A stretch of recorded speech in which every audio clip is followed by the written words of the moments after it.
I know it won't be long. Thank you.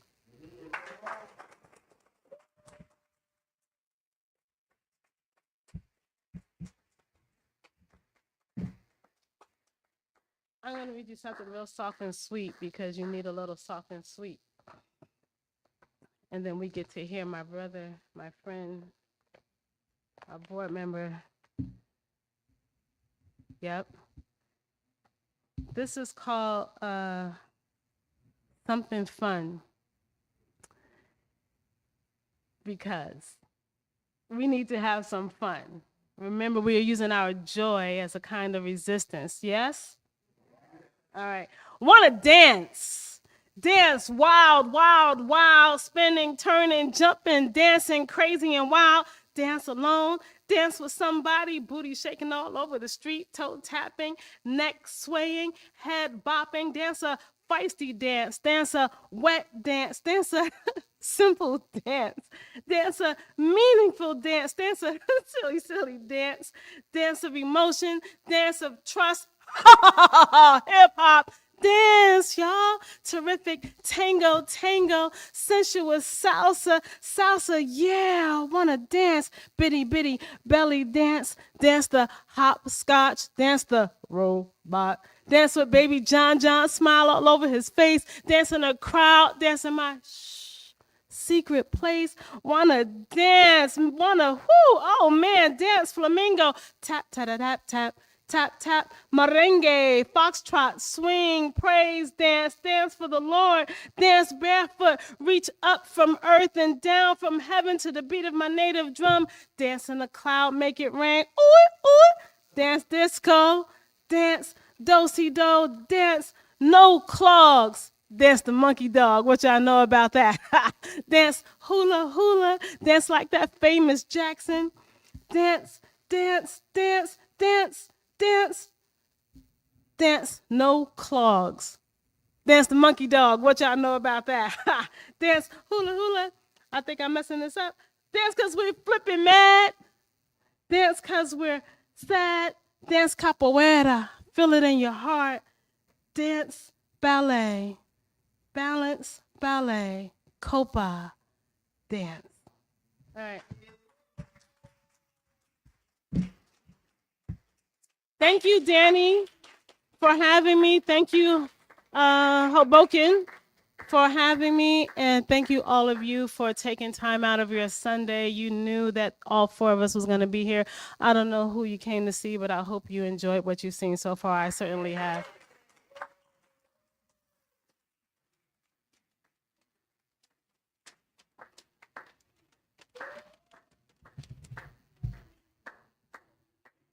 That was great. Yeah, really great. Talena is great.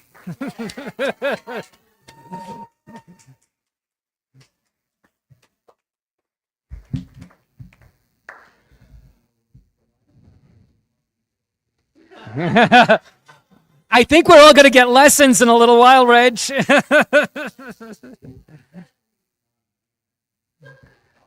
We might learn it real soon. Rashad Wright is a poet, not a poet laureate, not the poetry Jersey City Slam Grand Champ, a poet.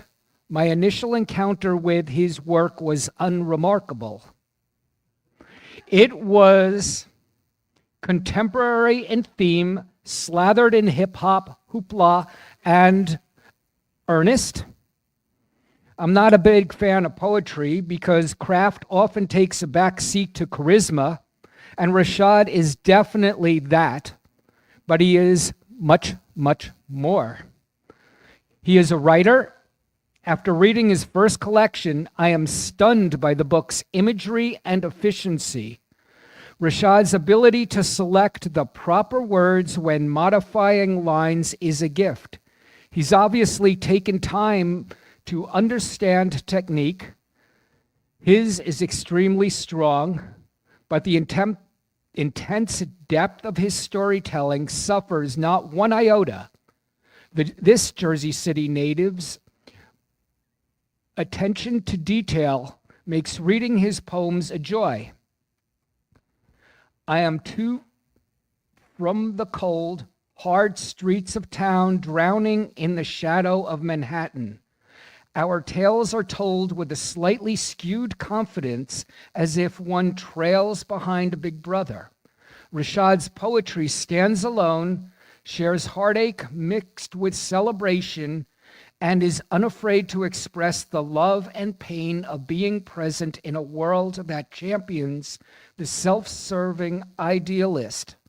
Read Rashad's poems and get in touch with a world where truth and beauty stand for something.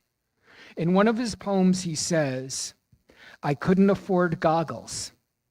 It is this very truth which allows him to see the world more clearly." Reggie Gaines.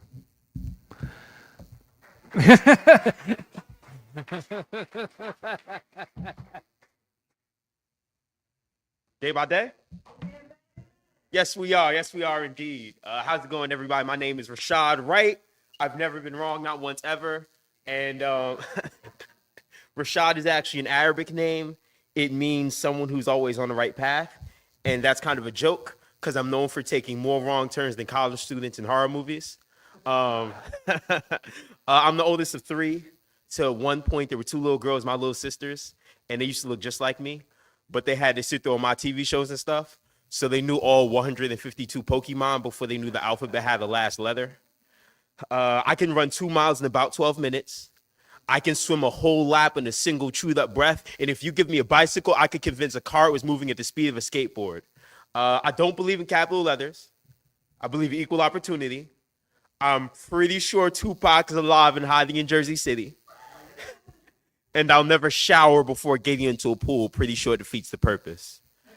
I'm my mother's son, so whenever I rise, it's always her shine in my eyes, and she raised my voice Christian. So all these poems have at least one amen in it. Can I get an amen?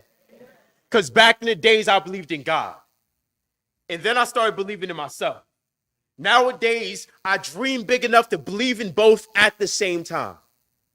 I'm like kind of allergic to nuts. I wear dog tags. I act like it's a rosary. I know my right side. I don't know my left. I've done more sports than states I've been to. I fight hard and love hard enough to break my own heart in half. I'm ex-National Guard. So as a part-time soldier, full-time pissed off, I fired more bullets than hands. I shook. I've had so many guns in my mouth, I could spit out a full clip. So I love someone. Trust, I hold them with a full grip, and I am bad at lying. And on most days, I'm even worse at dealing with the truth. And the truth is, I feel like a car accident that keeps waking up in the morning. And the morning is never done. No matter how many yesterdays I've had, I'm good. It's so many things and can do it all with a whole family tree tied behind my back and still feel like a really small fish. Spread out to feed an entire family.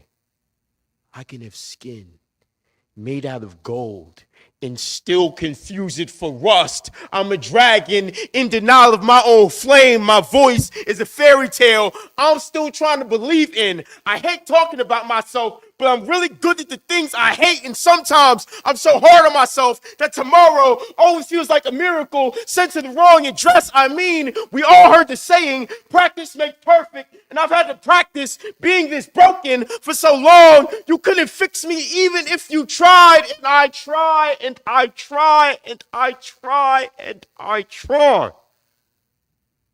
But all that aside, my name's Rashad, and y'all have no idea how nice it is to meet you all today. Thank you all so much. Yeah.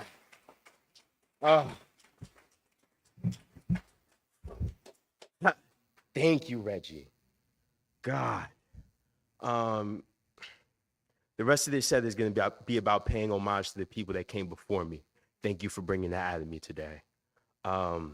Just yesterday, a Dawu Williams passed away, and he was the leader of Spirit of Life Ensemble. And Spirit of Life Ensemble had my dad as its lead vocalist for maybe 20 years or so. It's a jazz band that also performed alongside Amiri Baraka, my past uncle. I'll be sharing poems and traditions to both of them that are published in my books, Romeo's Whiskey and Papa's Tango. In Romeo's Whiskey, Reggie wrote the foreword, and ironically in Papa's Tango, Queen wrote the foreword. So this is the first time, crazy. I never imagined having everyone in the same room like this. I don't even know how this happened. But this next poem for my dad. Anyone that lost someone right now, it's okay to say their name. It's okay for them to occupy this space. 3, 2, 1. Dwight West. He could sing. Did it when he was a kid. Sung to his daughters. He crammed a shuffle into his voice and it sounded like amen. He was a one-man parade, stood 6 standing ovations tall. Was an entire block party, had a laugh deeper than a Louis Armstrong song.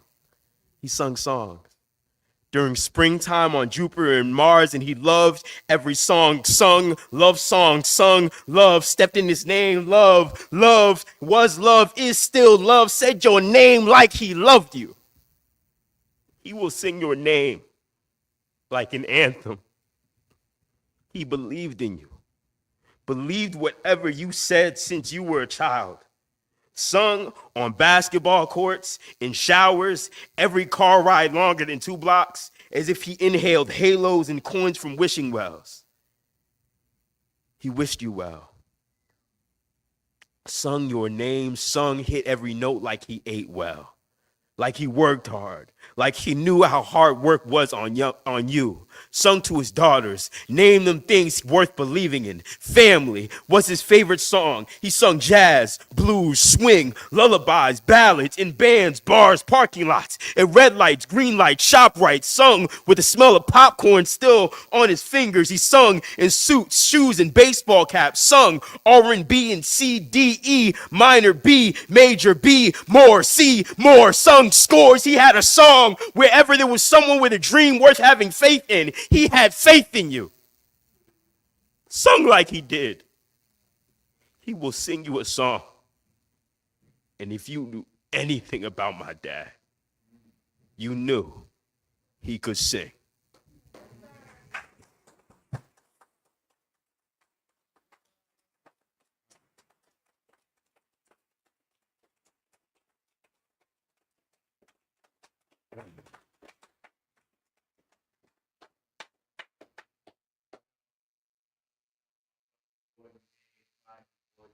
Thank you. Amen. Thank you.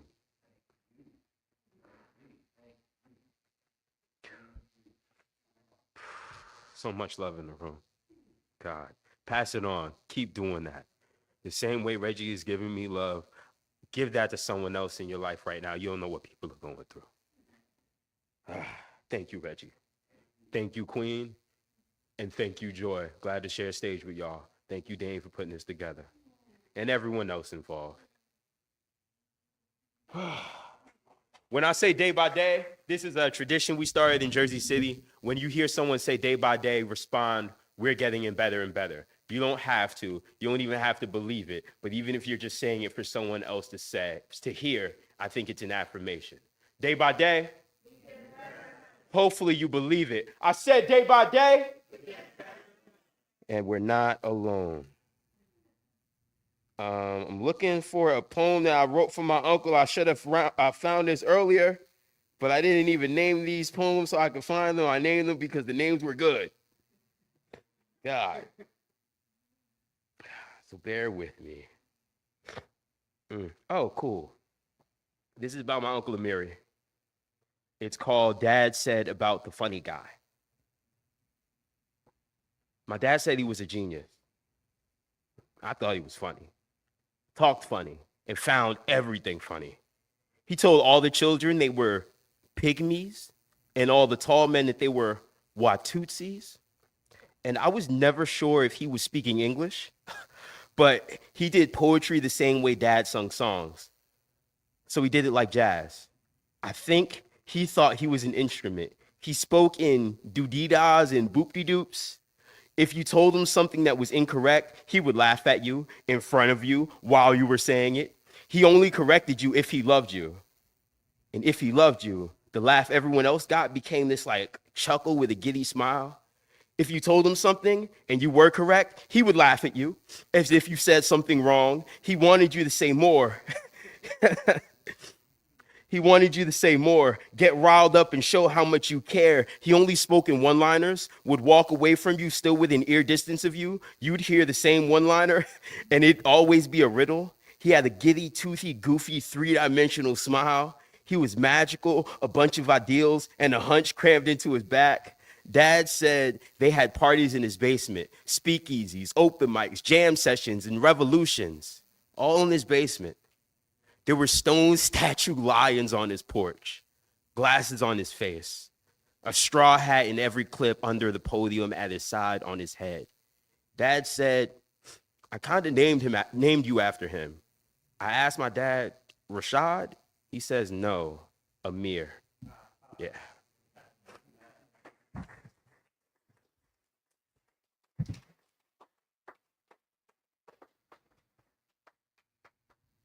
And I am on the board of WordSeed, which is led by Queen Talena Lachelle. Because of Queen, I work for the Passaic County Community College, and I'm allowed to spend most of my time going around teaching the kids of Paterson about poetry and introducing them to the work and the love and passion that we are allowed to share in this room, so that 10, 20 years from now, there are kids that probably heard us share and read poetry and hopefully are in this same space, passing on that lineage and taking the baton. And this poem is inspired by Queen. You heard that poem today. This poem is called It Isn't Math. Oh, new shit. Yeah. It isn't a fraction, not one to be broken down. It's not math, but it's weight and variable. The amount of ways two people can surround themselves with one another, immeasurable. That's why it's not math. It don't add up. I mean, you can string together all the ones and zeros and still not have the words to talk about it. You've been fighting for it since you learned you could breathe. It's the reason you remember the temperature of the breeze on the day you realized that your name was some crap shot someone believed in enough to put their life on it. They say it's gut feeling. It'll make you cut your hair, dye it, or paint the town in a color that looks beautiful when you burn it all down. It makes me lose my breath, breathe hard, and two-step my way through traffic, crosswalks. It convinces my fingers that heaven is real every time I touch your skin. It gets under my skin the thoughts I have of you, that you could do any and everything that was ever possible, whether logical, unlikely, or even fantastical. It's in fantasies, every form of fiction, any song anyone's ever written. My mother as a child would dance about it in the kitchen. It made my dad sing songs, makes girls choose bras, got Erica to convince Tyrone to get a job. It's the plot to step up, get it on, and the kryptonite for every idiot like me that swears I could save someone's day. It saved my day, saved my life, got me to get better grades, get through toss-ups with grenades, got me through every marathon that crammed themselves into moments with you. It's moments with you, the ones that replete and replay dumb jokes, dreams, goals, shit we used to say. They say it would take a commercial plane 24 hours to travel the world. Yet, I feel like we broke a record for all the places you could take me in a single sentence. It makes sentences run on long enough to outrun bullet trains, heartbeats, and Uber drivers with a couple trying to cram honeymoons into his backseat. I was in the 8th grade the first time I built up the courage to ask a girl for her phone number. What I'm talking about is the reason I still remember all of those digits. It's the reason I trial and error troubleshoot my way through every crash out, drunken argument, missed call, break up, break down, and eventually makes any two pairs of arms look like bomb shelters. It makes you see the silver lining, even if it's a tightrope, even if it's just a slither of an apology. You believe in it no matter how fictional the truth is. In India, it's an attribute of God. In Jamaica, they say there's only one. Round here, you can find it on the street corner. It is all I got to give, and I wish I had more. It's the message, the mission, and the manifesto. It's the reason it's risky was in Romeo's whiskey. It be driving me crazy on rivers. It's crazy. It's when I ask what I want to eat, and the answer may be. And the answer being maybe. It's the alpha, the omega. It's made the country yell, yes, we can. It made the two of my parents say, I do. It's not math. Science has never been a problem. What I'm talking about is love.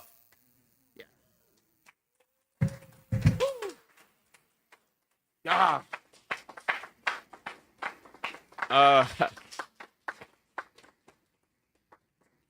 I gave my whole life to poetry. My bachelor's is in creative writing. I enlisted in the military so that I could fund my college education. Shout out one of my old classmates, Anna's in the room right now, NJCU, gang, gang, Gothic Knights.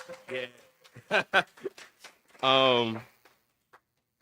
And I would show up to class with an Army camouflage backpack. I enlisted in the National Guard to fund my tuition. But while my classmates had like textbooks and stuff in their book bags, I had my uniform because I just got off drill and walked into the classroom 9 a.m. on the morning on Mondays. And I had to do that in order to be on this stage in front of you all right now to share what I do. I was at the Armory right there on Montgomery Avenue in Jersey City. And this next poem is called In Step. I said, left, right to left, so smooth.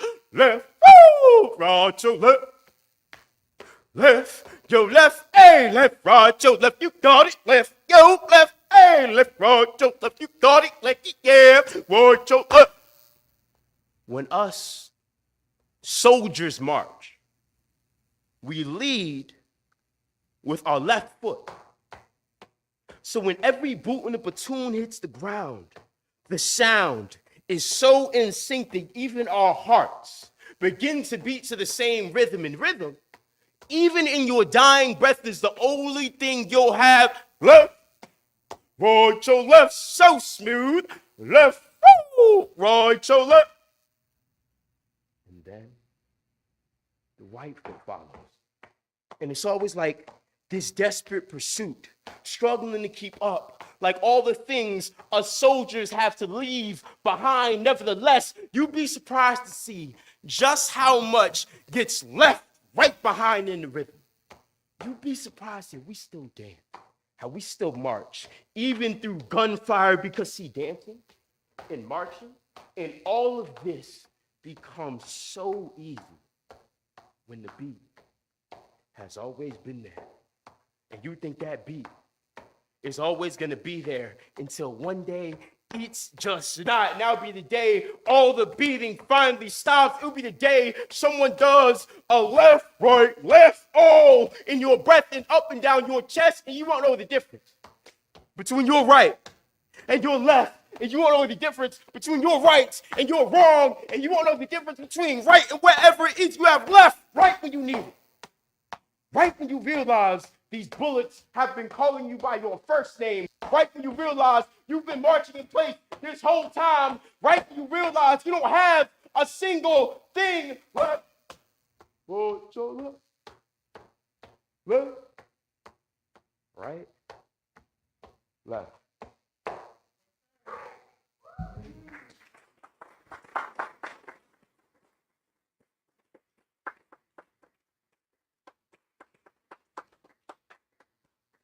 Any prior service in the room, thank you for your service. Do I have time for 2 more poems? Okay, thank you. Thank you. Only I gotta find these things. All right.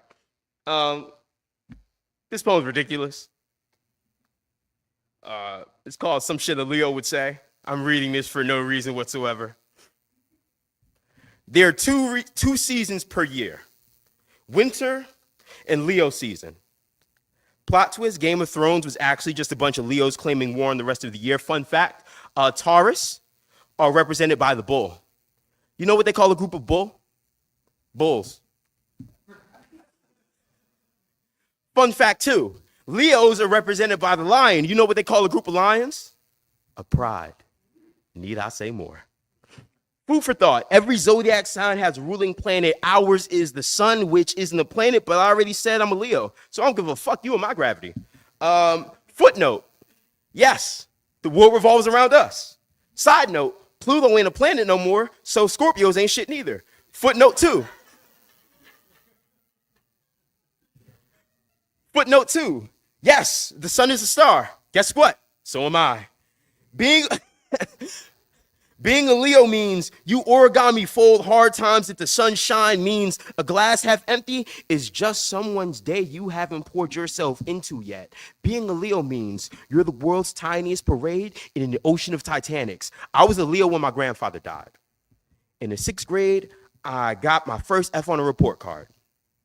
When I got home, my mother cried so hard, her face looked the same way a river does after a rainstorm to a boy that can't swim. I thought she cried because she knew I was a failure. When she said granddad wasn't coming home anymore, I thought he died because he knew I was a failure. I held my mother, pressed my face against her waist. I said, I'm so sorry, and I haven't failed a test since. Us Leos paperclip together the best parts of ourselves to be the best part of your day. Footnote 3, yes, we be the best part of any day. List of Leos: Whitney Houston, Chuck D, Angela Bassett, Barack Obama, Rashad Wright, Megan Good, Soulja Boy, Holly Berry, President, Barack Obama, Afro Man, Nipsey Hussle, everyone from The Lion King, Rudy Francisco, Jennifer Lopez. Side note 4, yes, that's right. I put my name between Barack Obama and Megan Good. I'm a Leo, so deal with it. Aside, I had a goldfish once. It wasn't a Leo, so it died. Side note 5, yes, everyone on my list earlier is black or of color, so is this poem actually about being black and how the sun kisses our skin the most, or how we have so much gravity we pull bodies from trees, or how we turn protest into celebration, or how Game of Thrones was really just war laying claim to the rest of our lives? I don't know. But that is definitely some shit a Leo would say.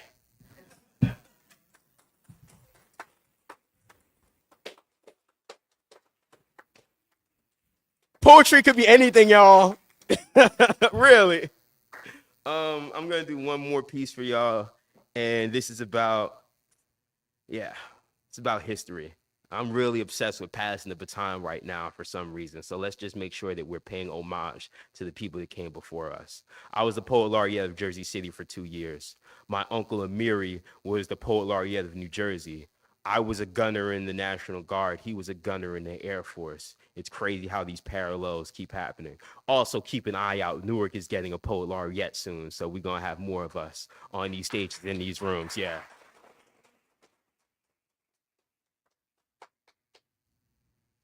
If you see my hand up like this, that just means repeat after me.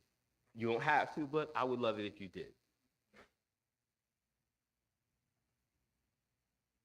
It's all right. It's all right. It's all right. It's okay.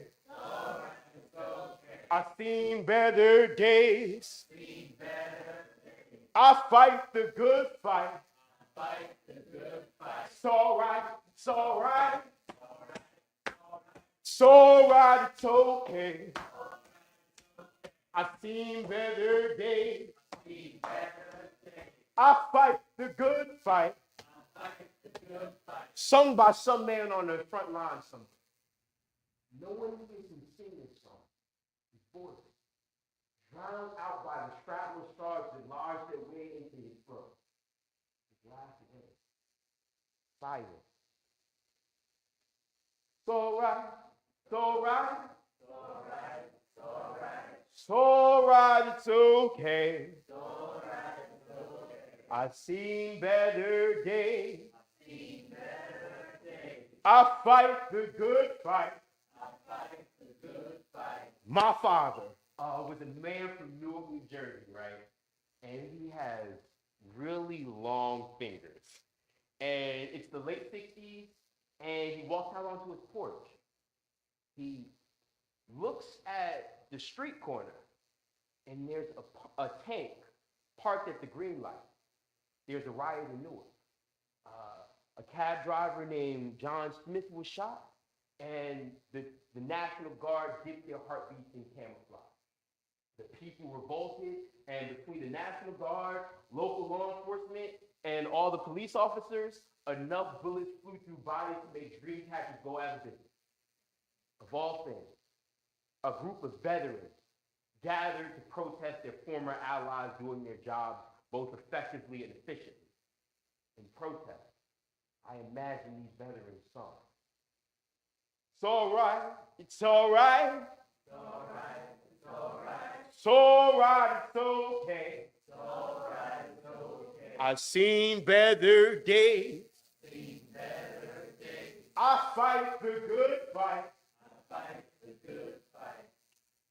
Amir Baraka was a man who chiseled poetry under the eyelids of the American truth. He was a former Air Force governor and poet, could be seen on the front lines of New Jersey during the riot. His face cracked open, his blood fountaining from the tip of his forehead to the heel of his boot as if his own personal Nile River. Fast forward to 2014, his brother-in-law, my father, has to watch his only son dressed up like an enemy that's really good at doing his job.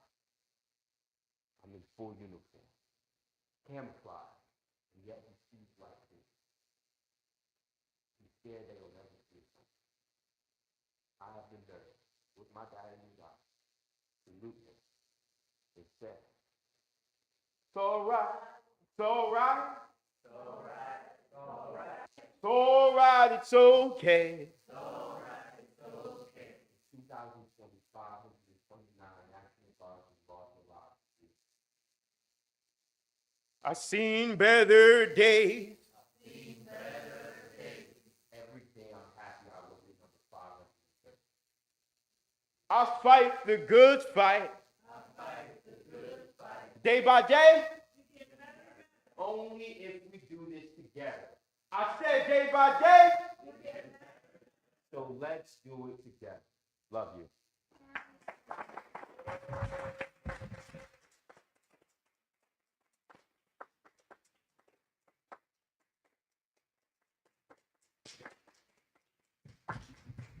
Wow, what a great day in Hoboken.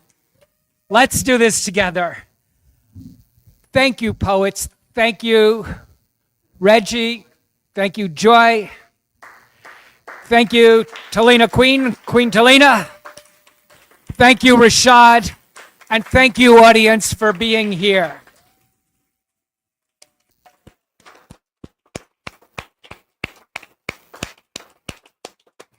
That was terrific.